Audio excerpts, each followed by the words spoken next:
Hello, everybody, and welcome to the 197th episode of Real Hawk Talk. I am Brian Nemhauser. You can find me on Twitter at HawkBlogger, and we've got a fun show tonight.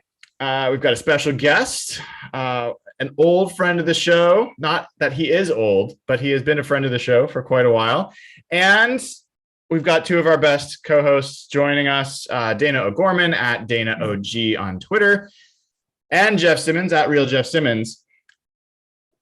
But the big guy, the one that hopefully you've all heard on 950 KJR for many, many years, cheering on the Huskies, the Seahawks, the Mariners, and now the Kraken, is Dave Softy Mahler, a good friend. And dude, it's been a while. I don't think I've seen you in person in a minute. So how are you doing, man? It has been a while, and first of all, congrats on 197 shows. That's a lot of Nemhauser, man. I don't know how your audience does it. That is a buttload of Nemhauser, baby. It is. So, I mean, you're getting close to 200. Do you have big plans yet for number 200? What's on the docket for that? We do all sorts of planning. You know, this group. Yeah. We have huge plans for the 200.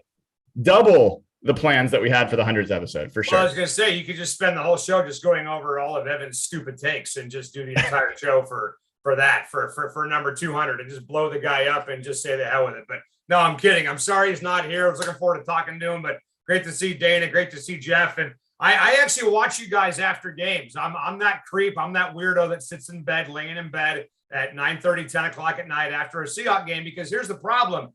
We get off the air for like our post-game show. And I have this problem a lot when it comes to like the Huskies. Like I'll do a post-game show for Washington and I'll get in the car and I'll flip on the radio and I want to hear somebody talking about the Huskies, but there's nobody there because the only guy doing the post-game show is me or my team. So I appreciate what you guys do. You give us another option. It's awesome. I love sitting in bed and, just hearing you guys yak, because most of the time you're talking about stuff that I'm thinking as well. So kudos to everybody who's a part of this, because you guys have created something awesome. Thanks, dude. Appreciate that. And I guess we got a fair amount to cover. Oh yeah. I haven't heard your perspective on. We'll start by just talking about the season that was. Yeah. And how it went relative to how you expected it to go. Like. Yeah. What's your story of the 2021 Seattle Seahawks? Well, I thought it was a massive disappointment. I mean, I don't know how else it could be. I mean, you're 7-10. You fired your defensive coordinator, right? I mean, that's it. You hired a brand new hotshot offensive coordinator who I thought after week one was on his way to kind of doing some good things, and then just kind of took a detour and really wasn't able to capture that until the end of the year when there really wasn't much to play for. So, I think anytime the league expands the playoffs and almost half the damn conference makes the postseason and you can't get there, that is an absolute downer. And I'm sorry, but I don't just sit around like a lot of people do and blame Russell Wilson's injury. I think that's a cop-out, for what happened in 2021. I think your running game was terrible. Your lack of a pass rush was terrible. A lot of problems that we identified, Brian, you and I talking over the offseason. You have a need for some offensive linemen, including a center. You have a need for a pass rush, and you really went out and did nothing to address it. You had a need for a second, if not third cornerback on this football team, and you did nothing of significance to address that and just sat around and waited for, pieces to fall off the scrap pile and hope that you could sprinkle some fairy dust on them and, make sure that they work. So, look, I mean, obviously Russell Wilson's injury was a factor, but it wasn't the biggest factor, because even before Russell Wilson's injury, the second half of the Tennessee game in overtime, the second half of the Minnesota game, third quarter of the Ram game, when Russell busted his finger, he had 7 damn points, for crying out loud. So there were signs even before Russell's injury that this thing was going south and going south in a hurry. So I would just say it was a massive disappointment for sure. Yeah. Well, it's funny you bring up the Tennessee game, and that's been a subject of a lot of debate, even on this show. No arguments that the defense just melted down in that game, right? And that's what people remember about it. What I remember about it being at that game was the offense did nothing in the second half. The only play that they made, was a huge busted coverage from the Titans. The defense actually stopped the Titans in the fourth quarter, big fourth down stop, gave it to the offense with a great chance to seal the win. And Offense overtime. What's that? And overtime. And then they did it again in overtime, and the offense did nothing. So, like, I think the offense gets off scot-free. Of, like, 100% agree with your point. Like, oh, Russell was fine, the season was going to be great, and then he got hurt. And like, no way. And if I mean, first of all, let me just interrupt you. Are people actually saying that? Or is that just 100%? Okay. Well, that's ridiculous. I mean, Jeff, who are these people? Then what are they smoking? Right? I mean, we're talking about testing people for COVID. We should be testing people for drugs. I mean, that is just insane that anybody. What do your eyes tell you? You're watching these games. Everybody is watching these games. That is absolutely asinine for anyone to have that opinion. If you have that opinion, then either A, you're not paying attention, B, you just don't want to hear what you don't want to hear, or C, you're a Seahawks player, or D, the mother of a Seahawks player, because none of that makes any fucking sense at all. Sorry that anybody would have that take whatsoever. And I mean, like we were saying off the air, there's certain things that, like, the sun goes down at night, right? There's certain things that we don't even need to debate. And whether or not the Seahawks were having offensive problems before Russell Wilson's finger injury, I thought, and I guess I'm wrong, I thought that was something that everybody just agreed upon, but I guess I'm wrong. There are certain people who point to this second-ranked PFF grade, and they seem to forget the first 5 games. I know, I agree with you. It's just that came up so many times with me and Brian this year. It blew my mind. I couldn't agree with you more, Softy. I mean, anyone that watched the Rams game and really watched the Rams game, the first one, Russell got, I think, his highest PFF grade of the year. He got like a 93 or something. I'm like, what on earth? Like, the amount of open players that he never threw to that were wide open.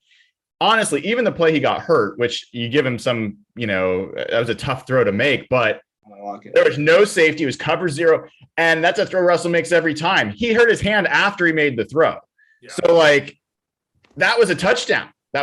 He missed it. So I thought he was off even then. So I'm fired up because it's nice to know we share the same.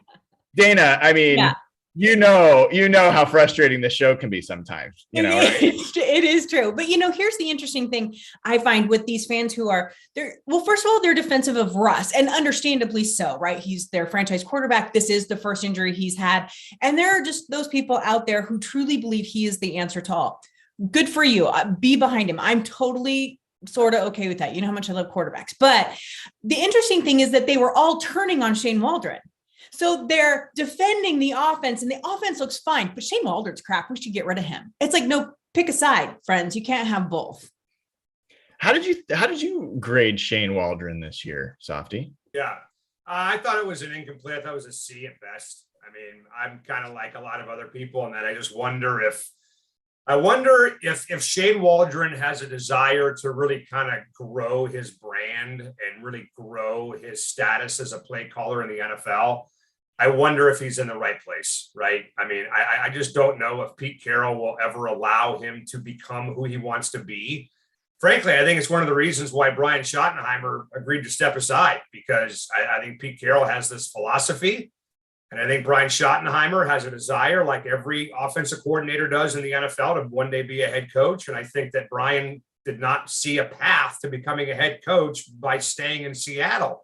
I mean, no offensive coordinator has ever had a path to becoming a head coach by staying in Seattle under Pete Carroll. We've seen defensive coordinators, obviously, that have ridden his coattails in some ways, and Dan Quinn and Gus Bradley, and we've seen what's happened to those guys as head coaches. But, I mean, he's a coordinator killer. I mean, let's be honest, guys. The guy's had 5 different defensive coordinators now, and he's had, 3 of them since, Chris Richard got fired in 2017. So I just find all this talk about, like, these up-and-coming, defensive coordinators, like Sean Desai, for example, from Chicago, that Michael Sean Dugard tossed out there, or Joe Witt Jr.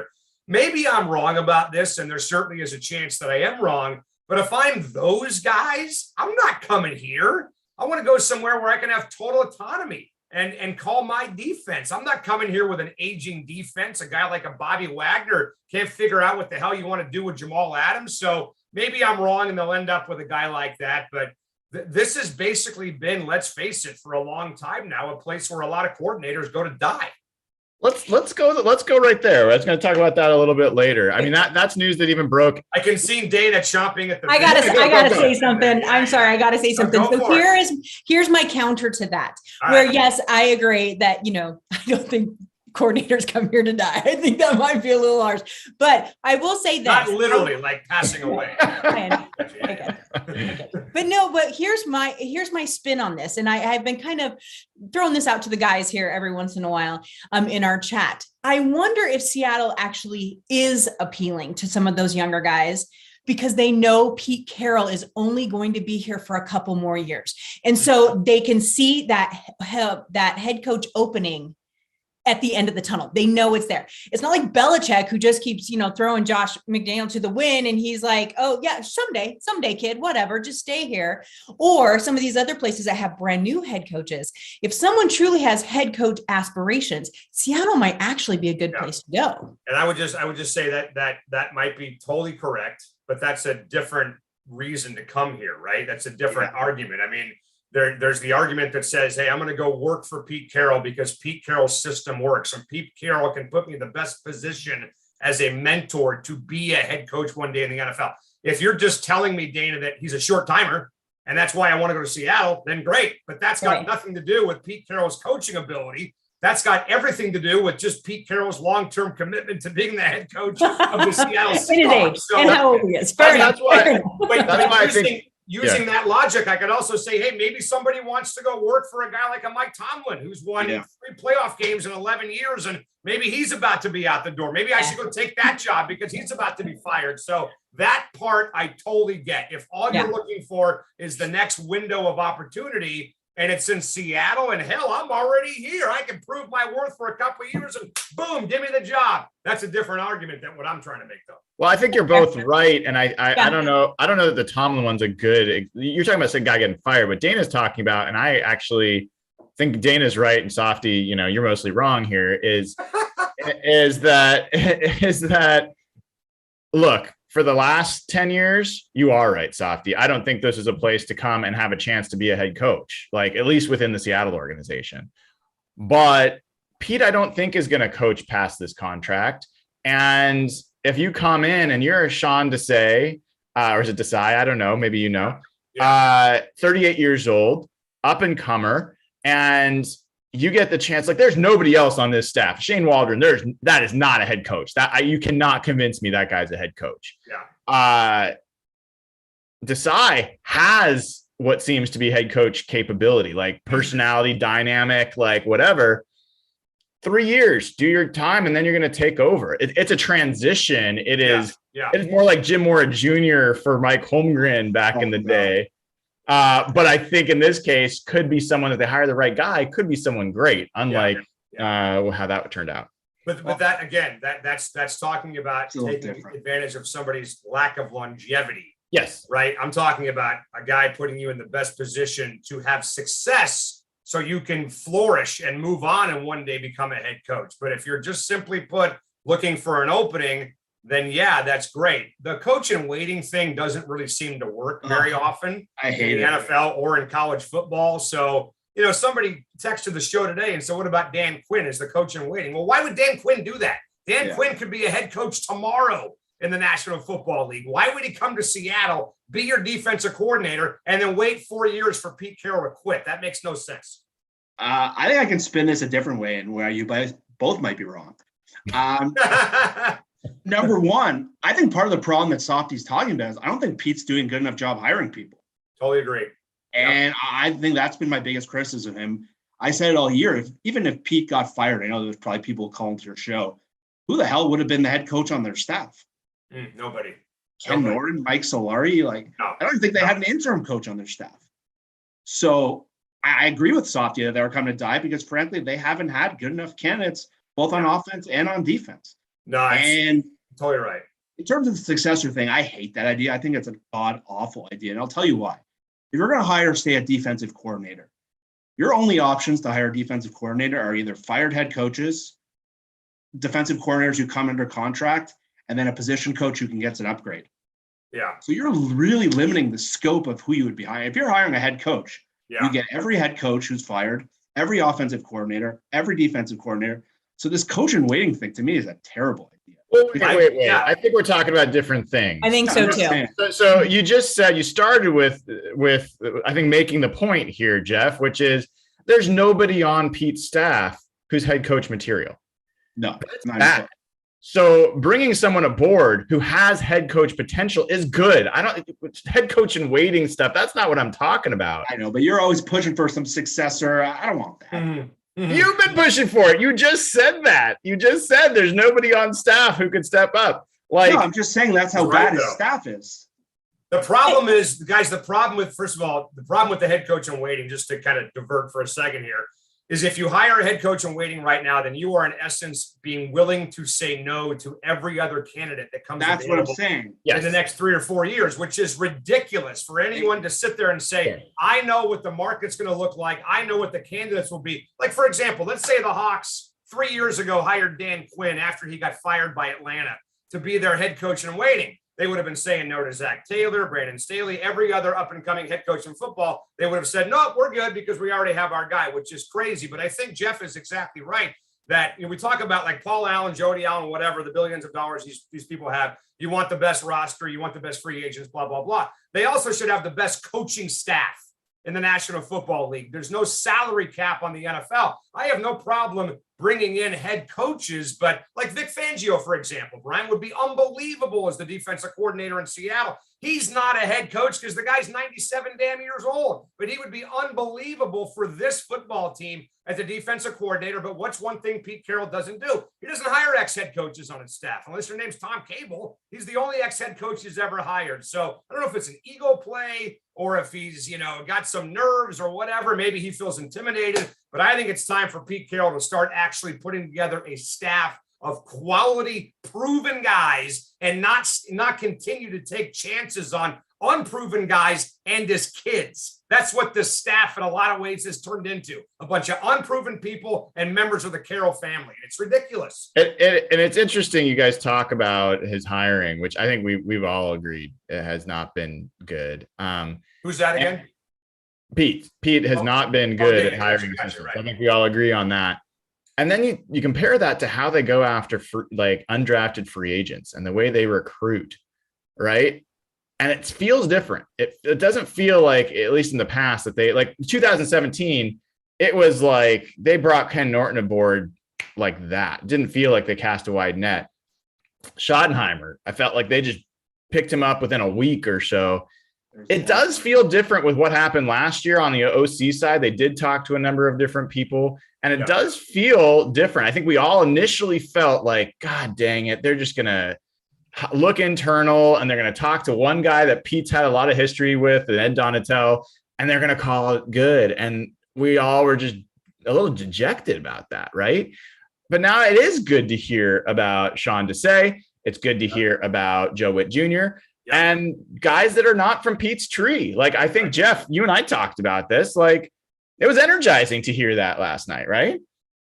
Yeah, Desai was, because you mentioned the two candidates that came out, I think, when Bob Condotta broke the story, were just the classic Pete Carroll staff hire. And again, like it said, Ken Norton, when he got hired, I don't think there's another team in the league that would have hired him after that Raiders stint he had. That was terrible. So, yeah, Desai is a guy, from what I understand, is like a super rising coach in the league. He's not from the Pete tree at all. He comes from a different scheme entirely. And he's a guy who's under 40 years old. So that was really encouraging. And Witt Jr. is a guy who's been like a defensive back developer. He worked with John a little bit, I think, in Green Bay, but only 2 years. So it's been 10 years with other coaches. And that was really encouraging to me because I did not expect that. And based on Pete's history of hiring coaches, other than Waldron, who I think might have been done through Russell, it's really been his friends. And Ed Donatel's a guy who worked with him in like the 80s at Pacific University. So that struck me as like, this is Pete all over again. Yeah.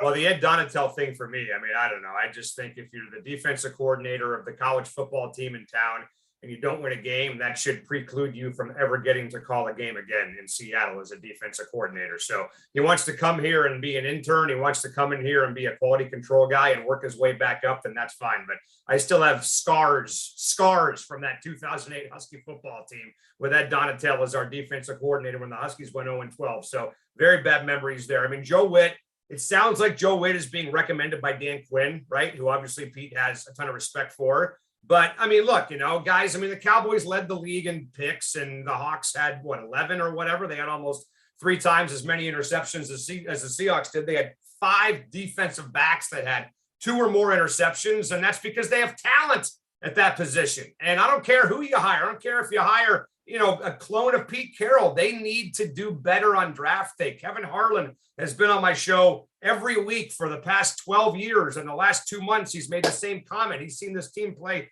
2 or 3 times in person. The roster has holes. So above all this stuff, whoever they hire as their DC, whatever they do with their coaching staff, they've got to find a way to figure out their talent evaluation, because in a lot of ways it's been piss poor. Well, so what do you want to see them do? I mean, where do you want to see them? Not necessarily the specific players. Yeah. But what are the parts of this roster that you want them to prioritize? Simple answer: stars on the defensive and offensive line, baby. That's it. Stars. They haven't had a freaking all-pro offensive lineman in 10 years. That's ridiculous. I mean, that's got to change, right? I mean, you're talking about Max Unger and Russell Okung, and Max Unger wasn't even drafted by them. I mean, I think that's the last Pro Bowler that they had as well was Okung and Max. And I mean, Dwayne may have been an alternate somewhere here or there, but whatever. I mean, you guys get my point. They just haven't done what they need to do up front. And I think that people lose track of that this is a quarterback league. Yes, but look at what the Chiefs have done with their offensive line. It's crazy what they've done with their offensive line. Look at what Don't bring it up. Did. Don't bring it up. Don't bring up. Fine.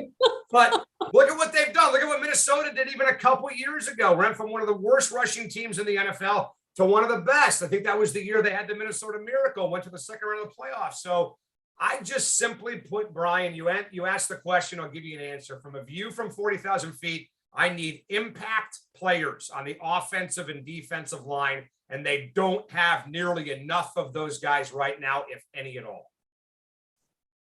So do you bring back Dwayne Brown, or do you go after like top tier guys on the free agency like Teron Armstead? Right. I think if there's ever a year to do that, it's right now. You got $55 million to spend in free agency. You may have more. This is absolutely a year to go do something like that. What I would have done, to be totally honest with you, is not waited until Dwayne Brown turned 37 damn years old to go find an answer. I would have had a guy waiting in the wings to step up and replace Dwayne Brown, but they didn't do that. Instead, they drafted a wide receiver in the second round who they barely freaking used in D. Eskridge. And don't tell me about the concussion, for crying out loud. This is not, when he came back off of the injured list, this is not the Princess Bride. You're not mostly concussed. You're either concussed or you're not concussed. And when D. Eskridge came back, the fact that he could barely see the damn football was a freaking joke. So the fact that they passed on a guy like Creed Humphrey to draft a wide receiver who they barely effing will even give the ball to is asinine. And it makes 0 sense. And it makes you wonder, do these guys even know what the hell they're doing? You just pushed the right button. You just pushed it. Look out. Look at him. He can't handle it. You don't. It's not hindsight either. The night of the draft, we were saying that. All of us were saying that on draft day. I know. All of us knew they needed a center. And nobody was beating the drum for a center, maybe harder than Brian, for crying out loud. I mean, maybe these people should start listening to the idiots out there on the internet, because the idiots texted Brian what that the the hell other they're day. talking about. At least for the first pick. Yeah, like, right. I think they do all right after that. But man, yeah, I think that if they just went wisdom of the crowds on their first pick, including whether or not to trade it or trade back, Yeah. I think this team would be better. World's Like, better. Who World's wanted better. Jermaine Ifedi? Who wanted James Carpenter? Like, who wanted, like, yeah. It's frustrating, man. It's frustrating. I think sometimes they're just too smart for their own good. And I honestly wonder, I'm just tossing this out there, if this is a product of not having a clear hierarchy at the top of the food chain with the Seahawks. When you have two guys that share the room in a lot of ways together, hey, that's great. It's fun. We're all buddies. We can agree on stuff. But you know what? I need to have a dictator. I'm sorry. I got to have a dictator at the top of the food chain. It's got to be a clear, obvious dude or gal, whoever it is that ends up calling the shots. It's got to be obvious. And the fact that they haven't had that, I wonder if it's starting to come back to bite them in the ass. You know what else has been brought up that is a really good question is whether or not, as the further Pete Carroll got out from college, the less of an evaluator he became, that he kind of lost touch with some of that. And so I don't know it. And then he has such influence, like you were saying. So I find it really interesting that you can almost track it like an arrow, that the further he got from college, he wasn't as good of an evaluator. And maybe then the rest of that staff, his scouting staff and that sort of thing, should be looked at as well. We put all the blame on John and Pete, rightfully so, because they're the ones that are actually making the pick. But I think as a college coach gets removed from college, maybe you got to look at some of that staff a little bit too, and what they're being told. But if they would just, if nothing else, pick the most talented player left at their spot for whatever position, instead of, oh, we found this diamond in the rough down here in the corner and we're going to surprise everyone. That has driven me crazy for years. Yeah, no, I agree with you, Dana. And I just think that in the end that, I remember we said this, was it 2010 or 2011 when the phrase hormonal, we first heard that word, right? When was it the Charger game when Pete kind of freaked out, right? And went a little hormonal against San Diego back in the day. And I think he still has a little bit of that. I think he still just kind of does go, and kind of loses his mind every now and then, because the Eskridge was the shiny new toy. And I get it. There was an attraction to him. He was fast. Seemed like on paper he was perfect for Shane Waldron's system. You know what Shane Waldron needs before he needs a toy? He needs an engine, and the offensive line is the engine. And I am so sick and tired of complaining and bitching every year about a offensive line that underperforms. I mean, hey, Jake Curran was, good player, decent player, but my God, we are so starved for offensive linemen in Seattle that the minute the guy puts together a month and a half, we feel like we just saw Santa Claus, for crying out loud. It's ridiculous. They need long-term, solid Pro Bowl level answers, at least at 2 or 3 of those spots, and they're nowhere near having that right now. And Brian's 2 favorite players on the team the last couple of years are Phil Haynes and Jamarco Jones. So yeah, he also liked Alvin Bailey and Michael Bowie a lot back in the day too. How'd that work? And how good they were key parts of that Super Bowl. That's pretty telling. What's you remember how many starts Michael Bowie had at right tackle while Giacomini was out, and he played well. And you remember Alvin Bailey in the second half coming in to key Marshawn Lynch's 40-yard touchdown when they went heavy after the Niners in the first half. You better put some respect on Alvin Bailey's name, man. And what are those guys doing now? You know what they're doing? They're working for Zoom, making sure this podcast gets on the air. I don't care what they're doing. They did their service to me as a fan. I will always defend those dudes. I love it. Dude, Phil Haynes should be there. Should be part of their plan. He should be the starting guard, or he should be a starting center, and he should be part of that fight. I mean, I know what I saw. I didn't even care what grades, which were pretty good.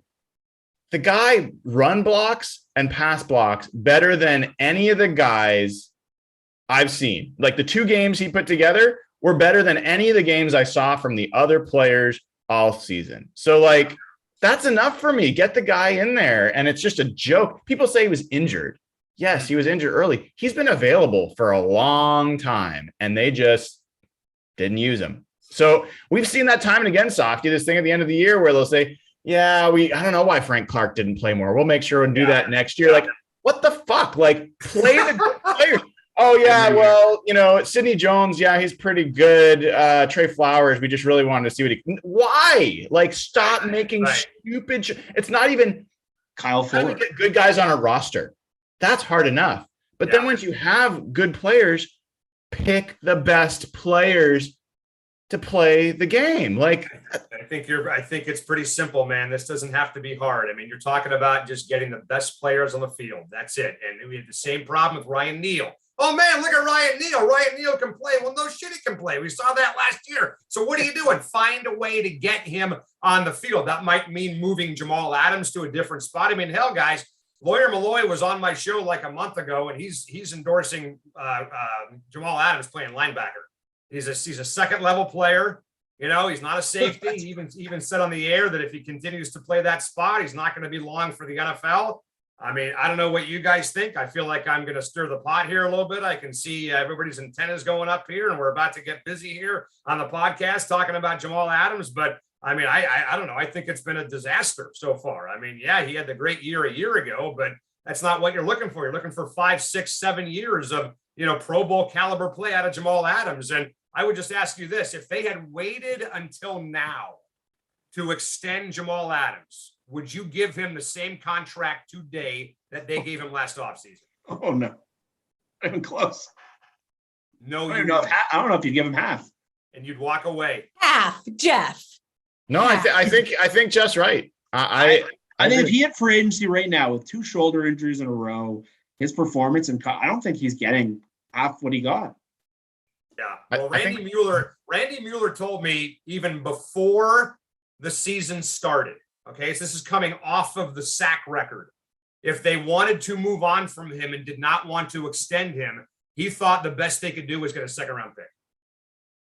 And that was before the season started. Because you had to pay him, yeah. Yes.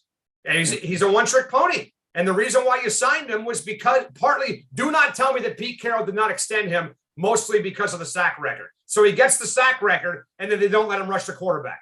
It doesn't make any sense what they've done with this guy. So, I mean, I was wrong. I'll admit it. When they made the trade for Jamal, I was fired up. I was really fired up for Jamal Adams to come to Seattle. My cousin Evan, who's a big Jet fan, is telling me, he's an idiot. He can't play, blah, blah, blah, blah, blah. I said, you're just jealous. You're pissed off that you lost him. And he was right. And you know what? Everyone, this ridiculous cockamamie argument. Oh my God, if I hear it again, I'm going to punch myself in the face. I'm going to punch Brian in the face just for good measure that, the Seahawks suck at drafting guys in the 1st round. Okay, but you know what else they're really good at? Taking those 2 first-round draft picks and turning them into 15 picks. That's what they could have done with those 2 first-round draft picks. So, oh my God, this is a disaster. And how are they going to fix it? Tell me, how are they going to show to us that the Jamal Adams deal is anything else than a freaking absolute disaster?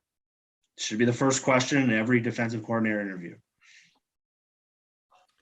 I don't know if I agree with that. I think it's absolutely a question in every. I have heard this from a bunch of folks, and that my problem there is that would be just as much of an overcorrection and a reaction to trying to justify the deal. Like the question should be about how to make this defense great. Right. And yes, pass rush is part of it. Making the best use of your talent. It's not just Jamal Adams. Carlos Dunlap was misused. DJ Reed was misused. He came out and said it. Like, there's a number of guys. Quandre Diggs was frustrated. Like Bobby was frustrated at times. I don't know if Jordan Brooks has been really utilized the right way and given the right coaching. So I think that's what matters. Like, how do you get the most? And here's the thing. I mean, we're all reactionary. Like, of course, that trade is awful. Like, I don't think there's anyone that would defend that trade. Pete Carroll will. Says he's been great. Yeah, of course he's going to do that. What else? Yeah, but that's ridiculous, Brian. What else is he going to say? I mean, what coach would ever say? Too far. I mean, I understand that Pete Carroll is the eternal optimist. He's going to have your back until he doesn't. But I got to be honest with you, man. I got pissed off when I heard that because I think when Pete Carroll says stuff like that, he's patronizing his own fan base. He's talking to us like we're freaking idiots, okay? Look, we all get it. You thought DeVarce Jackson, may he rest in peace, was the greatest thing since sliced bread when he was backing up Russell Wilson. He could have been a star if he would have gone somewhere else. Fine. He's your guy, whatever. But don't, look at us and tell us that when it's really blue, it's white. I mean, come on, dude. Stop with this crap. Okay. Hold on. I would defend the Jamal Adams trade. I love Jamal Adams. I think that he has a very solid place here. Why would you love Jamal Adams? What has he done to have you love him? Because I'm a defense lover, and I think he doesn't play defense though. He sure does. Doesn't play defense. He really, really does. I promise. He's an absolute cardinal sin in pads at the goal line. If you watch his effort against Arizona, Dayna, I'm telling you, it's a problem. And you know what? Cam Chancellor, if he were no longer with us, would be rolling over in his freaking grave watching the way this guy plays at the goal line. It's disgusting. Dayna, finish your thought. So my point is this is why I have been asking for Ken Norton Jr. to be fired for 2 seasons. And because he does not utilize his players properly. Like Jamal or not, there is a way to use him on this team, and he could never, ever do it. But he, like Brian's point, he wasn't alone. And so I think that is where when people are like, what's wrong? Why did we fire Ken Norton? That is one of the biggest reasons. Here's the thing though. When you're interviewing all these young guys, the first thing is not how do you fix that? It is how do you make it work? How do we use these guys to their greatest level? Because honestly, that's what happened in Legion of Boom. They found their strengths and they had them work together as a group. And that defense will, I could say this every single time I bring up Legion of Boom, that defense will never be replicated. It was historic. It won't happen again. But you can still use that same philosophy in making it work together with each one of them having their own strengths. So people pound on the I hate Jamal Adams drum, but really you hated the way he was used. And so I think that Jamal Adams does get injured. I understand if people don't like the trade, that's fine. But there will be a way to utilize him that he can be very beneficial. I want to jump in because the part that I was going to get to is the trade. I'm not going to argue about the trade. That's in the past, whatever. Even the contract's done.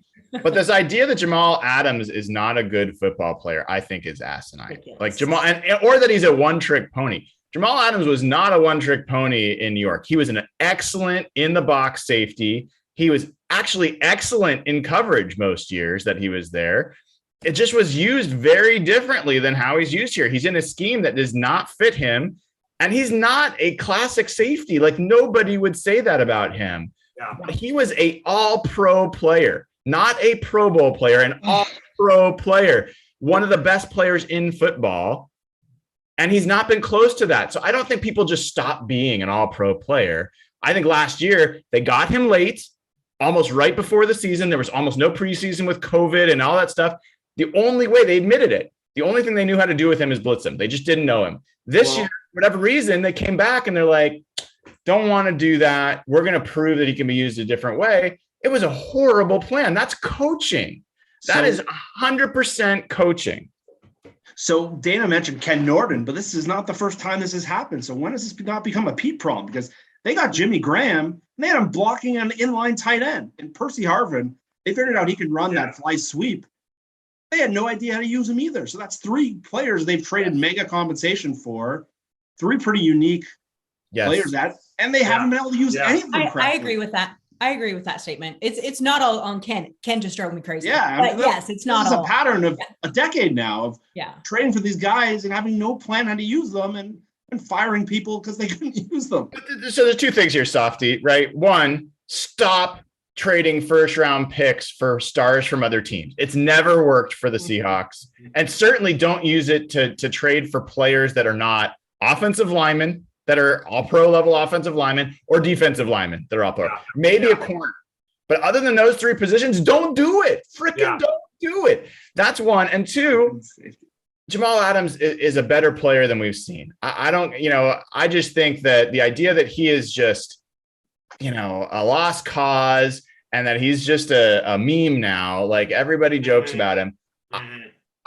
I think those people are gonna come back and they're gonna have their priors and they're gonna keep trying to point out how he's bad. Yeah. I think we're gonna see Jamal Adams come back in a big way, assuming they get the right defensive mind in here.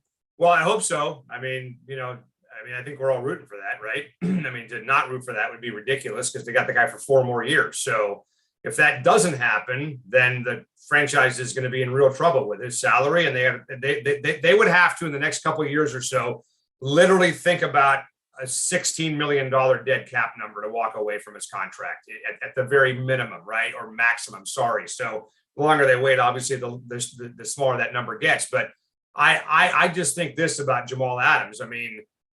He's a football player. Maybe he's a good football player, but he's not worth what they paid him, and he's not worth what they gave up. And I don't think we can just stop talking about that and dismiss that, because the people that made that deal are still here and are going to make more deals for this football team. It's like the Huskies, for example, and all their problems. Well, we can stop talking about that because they fired Jimmy Lake. He's not even here anymore. So who do you blame? There's no one left to blame, but the guys that made that deal are still here. What I want out of a guy like that is to cover the best tight ends the opposing team has to offer. For example, he doesn't do that. The play that we all remember from that 2012 Niner game with Cam Chancellor knocking the piss out of Vernon Adams on the sideline, Jamal Adams is never going to do that. He's not doing that. And if he is doing that, he's probably getting hurt in the process, for crying out loud. And I do think, Dayna, that his effort level at the goal line at times has been really, really concerning. And I really sometimes question this guy's effort. That's a hard thing to do. I know that. I'm not there. Nobody's there. But when I see a guy give up at the 2-yard line with a chance to blow up J.D. McKissick, and I see it happen in the Arizona game, we saw it happen in the Ram playoff game a year ago. Everybody said he's hurt. Fine, great, give him a pass. Then we saw it multiple times this year. That bothers me. When I see a guy that's supposed to be a leader on your football team giving up at the goal line, no. I don't stand for that crap, and no Seahawks fan should stand for it either. I want to make a bet with you, Softy, right here. Okay? I love bets. 2-year bet, 2 years. Okay. Yeah. If Jamal Adams makes the Pro Bowl, Right. I win the bet. Okay. If he doesn't make the Pro Bowl, you win the bet. Well, I mean, and the loser buys the winner the wedge of their choice. Okay, fine. How about I just give you my used 54 from PXG? I'll just give it to you. No, dude, listen, that's fine because it's fun and this is fun stuff to keep an eye on. But I mean, let's say the Seahawks hire a defensive coordinator and they decide to blitz Jamal Adams 100 times again next year, and he gets to 8.5, 9 sacks. Bingo, the guy's a Pro Bowler. Boom, Brian wins the bet. So it's not going to take that much, I don't think, to make Jamal Adams a Pro Bowler. But I agree with what you said, though, about Jeff's take about defensive coordinator, first job, get the most out of Jamal. In general terms, I think Jeff's right. That is a factor. But to me, Dayna's right. You're right. This is what we got. How are you going to turn chicken crap into chicken salad?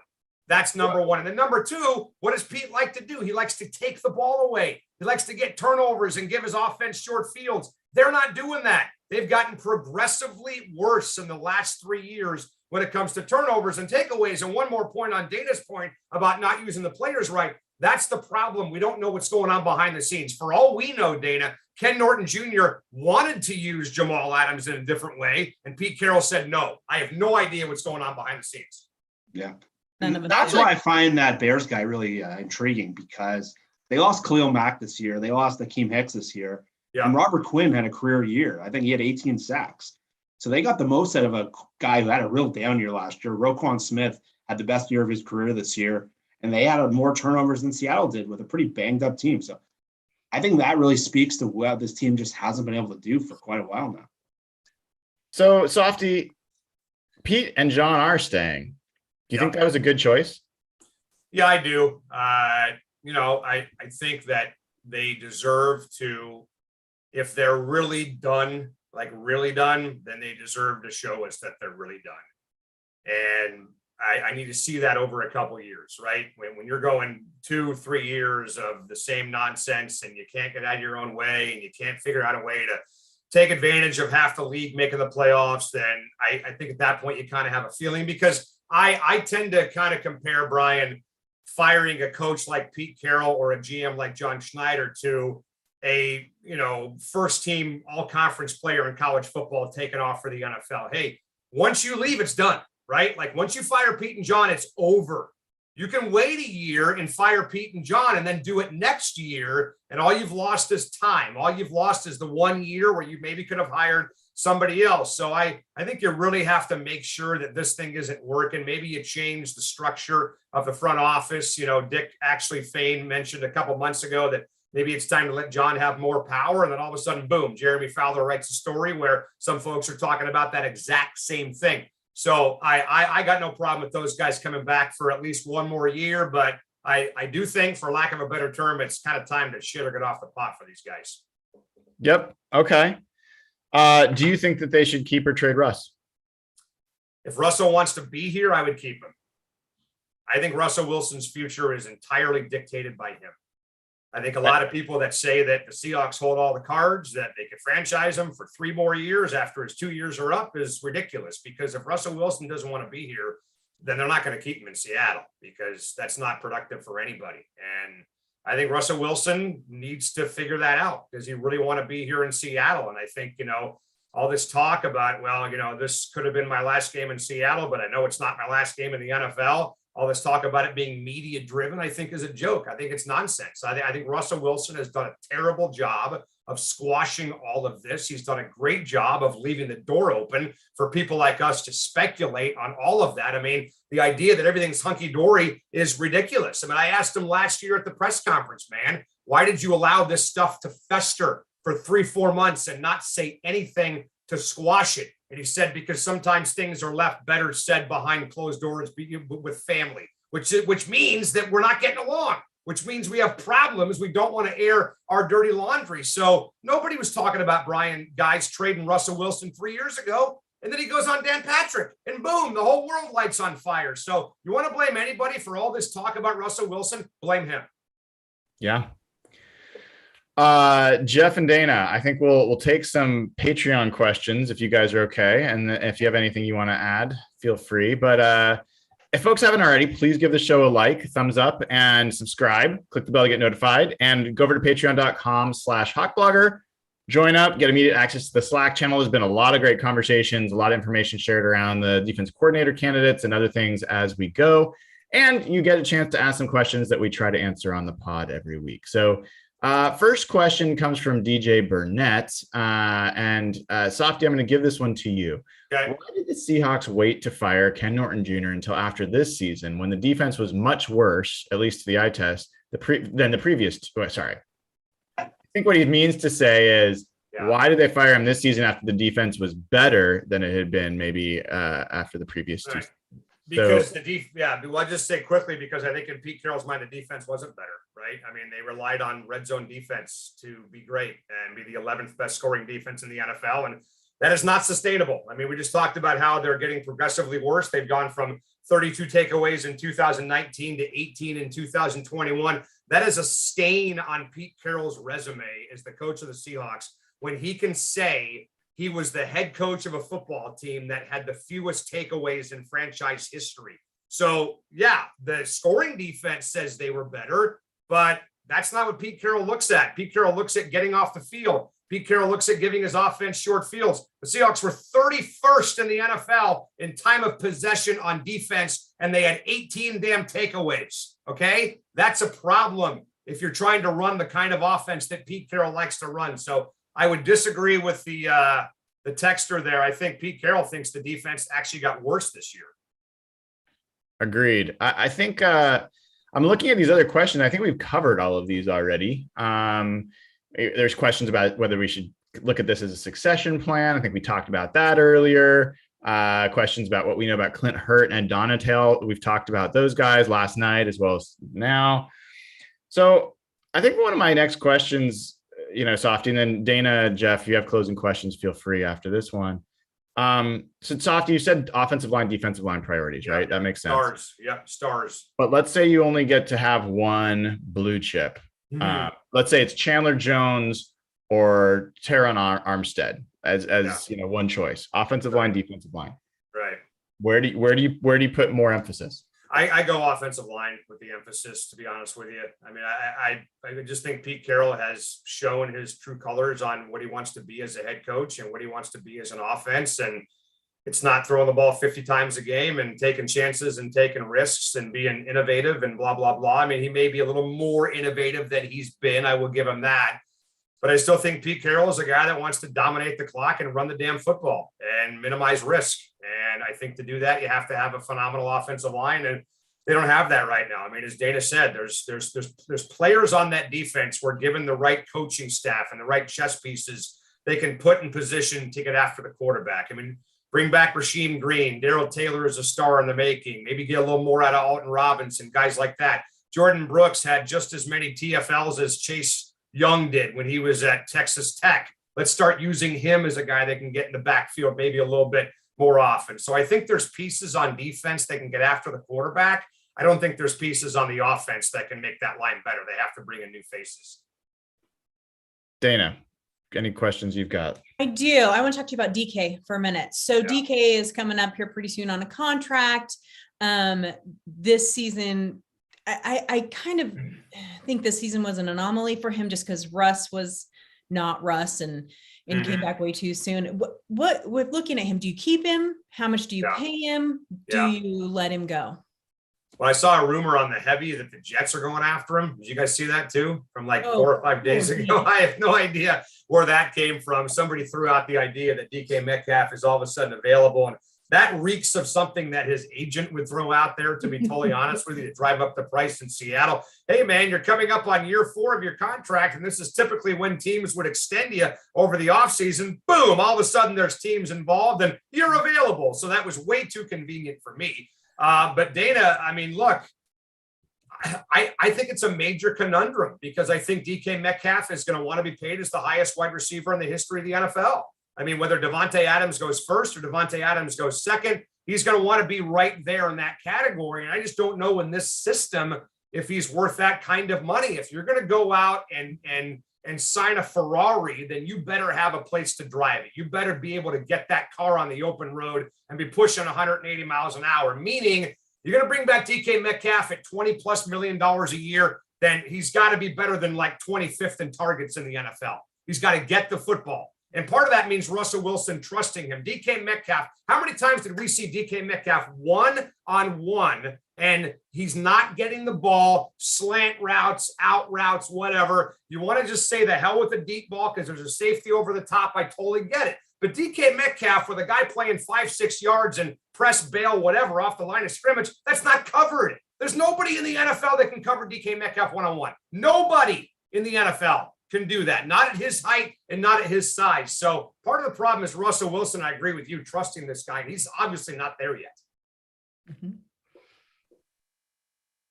Yeah, Jeff. I think. Oh, sorry. No, go ahead. No, go ahead, Dayna. Finish up. No, I was just going to say it's that I'm surprised by your answer, just simply because Pete, you ask people that and they're like, you sign him. Like it's an absolute no-brainer question. So I kind of appreciate that a little bit. I'm here to just mix it up. That's why I'm here. Yeah, me and Brian have talked about the idea of trading him at some point. So that's a conversation for another day. But I guess my question for you, Softy, is you just talked about how Pete Carroll wants to play, run the ball, be physical. When him and John got here, they talked about like building teams that were a lot like Pittsburgh and Baltimore. And that's where their early rosters were built around. Their teams were.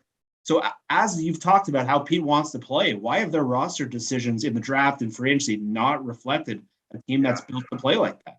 Yeah, well, I think part of it is a lack of funds. You know, that's part of it. But look, I mean, when you have a guy, Russell Wilson, making $35 million a year, it's hard to build a roster, right? It's really hard to build a roster. And there's a reason why no team has won a championship with a quarterback taking up that big of the cap in 28 years, because it's really hard to do. And look, I'm sorry, but I roll my eyes at Russell Wilson's legend talk and winning multiple titles talk. And I know people don't want to hear it and they get sick and tired of hearing it, but Tom Brady could have made a lot more money in his career than what he's made. And I don't know. I mean, Russell Wilson needs to decide what he wants to do. Does he want to be the highest paid quarterback, or does he want to give his team every chance to win a championship and maybe take a little bit less money? My fear is that window is closing for him because he's almost 34 years old. And if he was going to do something like that, it should have been 4 or 5 years ago. And he hasn't done that. I mean, on top of that, I mean, look, they've drafted poorly. I mean, they haven't drafted great offensive linemen. They haven't drafted up until now really phenomenal defensive linemen. They've had some hits, but a lot of misses there. LJ Collier was a total joke and a complete bust at defensive end. The guy couldn't even get on the damn field, for crying out loud. We're all sitting here, kissing Rashad Penny's ass, and rightfully so, because the guy had a phenomenal 5-game stretch. But up until about 2 months ago, he was a total bust for this football team, complete bust. So, this is what they do. They get guys that tease you a little bit, and then they don't pan out, or they, end up being great and they flame out. So I just think it all comes back to the draft and talent evaluation from the top of the pyramid. But bottom line is they've got to start, Jeff, I think, putting some real resources into the offensive line. I mean, TJ Lang, for example, they probably could have had him, but they would have had to have offered more money because the guy went back to his hometown. I mean, you can't beat that unless you massively overpay, and the Seahawks have not been willing to do that. Yeah. Well, I think we'll close it on that note. I think that we all agree. Offensive line for a team that wants to be tough and impose their will is a priority. Yeah. It used to be when they won a Super Bowl, they had the #1 cap spend on offensive line. They did, correct. People forget that, but that was the truth.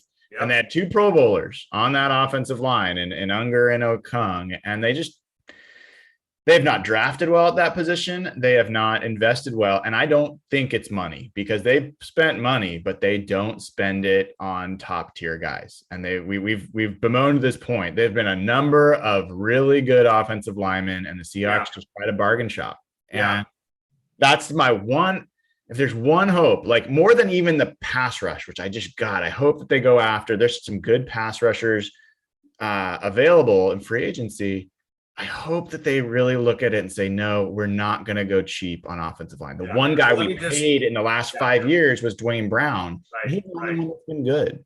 Let me throw one more just obvious, Occam's razor theory at you, that they're just not good at it, right? I mean, it's just a hole in their game. I mean, every GM, every front office has holes in their game where they have problems at certain positions and, building one side of the ball or the other. I mean, like Mickey Loomis, for example, all those years in New Orleans, just could not build a defense, right? I mean, he had every now and then he'd, throw a dart and hit a bullseye, but for the most part, couldn't do it. So there's a real, I think the data pretty much, Brian, tells you that, right?